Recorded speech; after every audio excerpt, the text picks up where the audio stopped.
ذرا تصور کیجئے اگر آپ کوئی ڈرگ یا منشیات استعمال کیے بغیر کسی ایسے نشے کی لت میں گرفتار ہو جائیں جس کی نہ کوئی خوشبو ہو اور نہ دھواں، اور یہ آپ کو کہیں کا نہ چھوڑے۔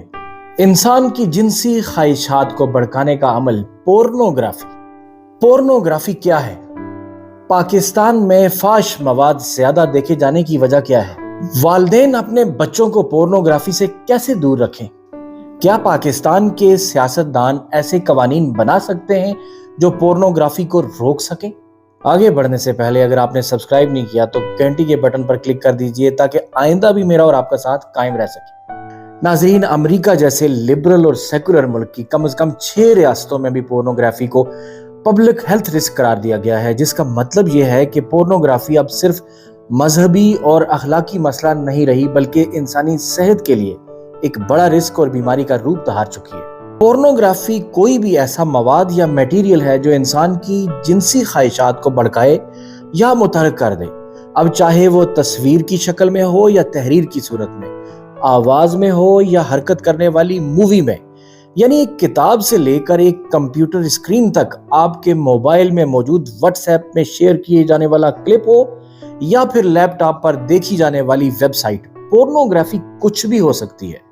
ناظرین، پورنوگرافی ایک ڈرگ جیسی ہیروئن یا آئس کی طرح ہمارے دماغ سے کھیلتی ہے، یعنی وہ بات جو پہلے صرف تجسس اور تجربے سے شروع ہوتی ہے، آہستہ آہستہ ہماری چاہت اور پھر ضرورت بن جاتی ہے، اور ہم غیر محسوس طریقے سے اس کے اتنے عادی بن جاتے ہیں کہ اس کے بغیر رہ نہیں پاتے۔ ہمارا ذہن دھیرے دھیرے اس کا اتنا عادی بن جاتا ہے کہ ہمیں روز بروز نہ صرف اس کی مقدار بڑھانا پڑتی ہے بلکہ نت نئی ورائٹیوں اور اقسام کی تلاش بھی کرنی پڑتی ہے۔ ضروری نہیں کہ وہ تمام لوگ جو پورنوگرافی استعمال کرتے ہیں وہ اس کے عادی بن جائیں، لیکن اس کا فری یا مفت استعمال ہونا، آسانی سے گھر بیٹھے آپ کے موبائل یا کمپیوٹر پر میسر ہونا، وہ باتیں ہیں جن سے اس لت میں پڑنا آسان ہو گیا ہے۔ آج دنیا میں کم از کم 25 ملین پورن ویب سائٹس ہیں جن سے ہر سال $14 بلین بنائے جاتے ہیں۔ پاکستان میں آج ایک عام بچہ 11 سے 12 سال کی عمر میں پورن سے ایکسپوزڈ ہو جاتا ہے۔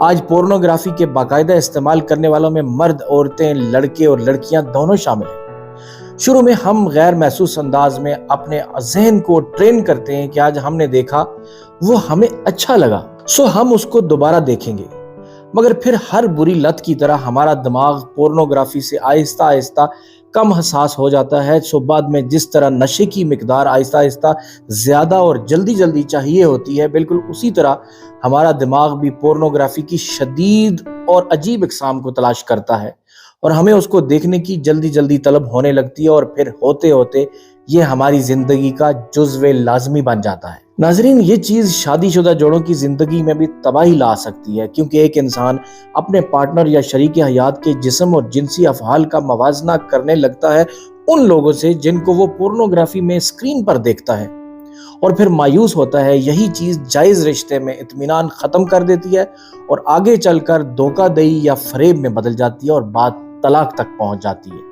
پورنوگرافی یا فحش مواد کا زیادہ استعمال اکثر ازدواجی تعلقات میں توقعات کو ابنارمل حد تک بڑھا دیتا ہے، بلکہ کبھی کبھی تو انسان اپنے شریک حیات کو مکمل طور پر ایک جنسی چیز یا جسم کے طور پر دیکھتا ہے، نہ کہ ایک مکمل جسمانی اور روحانی رشتے کے طور پر۔ سو ایک طرف توقعات بہت بڑھ جاتی ہیں، مگر دوسری طرف ان توقعات کو پورا کرنے کی صلاحیت کم ہو جاتی ہے، جس کا نتیجہ رشتوں میں مایوسی، بے چینی اور ڈپریشن کی صورت میں نکلتا ہے۔ ناظرین، پورنوگرافی کے معاشرے پر نقصانات سب سے زیادہ خطرناک ہیں۔ کبھی کبھی ایسا بھی ہوتا ہے کہ پورنوگرافی کا استعمال انسان کے لیے گھر کی تنہائی میں بھی ناکافی ہو جاتا ہے، اور وہ سارے تجربات اور حیوانی کام جو اس نے اسکرین پر دیکھے ہوتے ہیں ان کو حقیقی دنیا میں انجام دینے کی ابنارمل خواہش جاگ اٹھتی ہے، اور وہ بالآخر جرم کی دنیا میں قدم رکھ دیتا ہے۔ محض پابندی لگانا یا سنسر کر دینا اس مسئلے کا مستقل حل نہیں۔ یہ مسئلہ کاؤنسلنگ یعنی سمجھانے اور سمجھے سے ہی حل ہو سکتا ہے۔ سیکس ایجوکیشن یعنی جنسی تعلیم کا تصور ہمارے مذہب تک میں موجود ہے، لیکن اس پر عمل بالکل نہیں کیا جاتا۔ نتیجتاً بچے تجسس یا حادثات کی وجہ سے یہ معلومات غلط ذرائع سے غلط وقت پر حاصل کرتے ہیں، جبکہ اصل میں یہ سب والدین کو یا والدین کے اعتماد والے ٹیچرز کو بتلانا چاہیے۔ ناظرین، پورنوگرافی کا استعمال ہر دفعہ ہماری صرف سوچ سے، ہمارے ذہن سے، ایک خیال سے شروع ہوتا ہے۔ ہم سوچتے رہتے ہیں اور آخرکار جب ہماری خواہش عقل پر غالب آ جاتی ہے تو ہم ہر دفعہ اس بری عادت کا ارتکاب کرتے ہیں اور بعد میں پشیمان ہوتے ہیں۔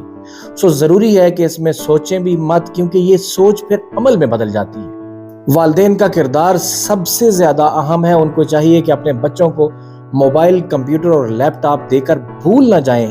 جس طرح ان چیزوں پر مکمل پابندی ٹھیک نہیں، اسی طرح مکمل آزادی دینا بھی درست نہیں۔ یہ چیزیں ضرور دیں مگر ان پر چیک ضرور رکھیں، اور اس بات کو یقینی بنائیں کہ آپ کی اولاد ان آلات کو گھر کی کھلی کامن جگہ پر استعمال کرے، نہ کہ اپنے کمرے کی تنہائی میں۔